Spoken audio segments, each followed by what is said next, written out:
اے چادر میں لپٹنے والے، اٹھو،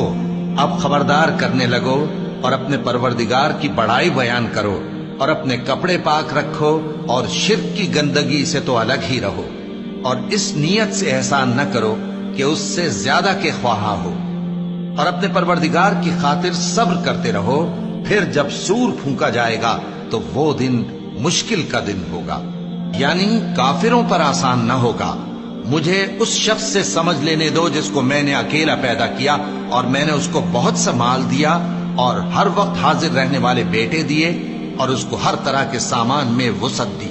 پھر بھی لالچ رکھتا ہے کہ میں اسے اور زیادہ دوں۔ ایسا ہرگز نہیں ہوگا،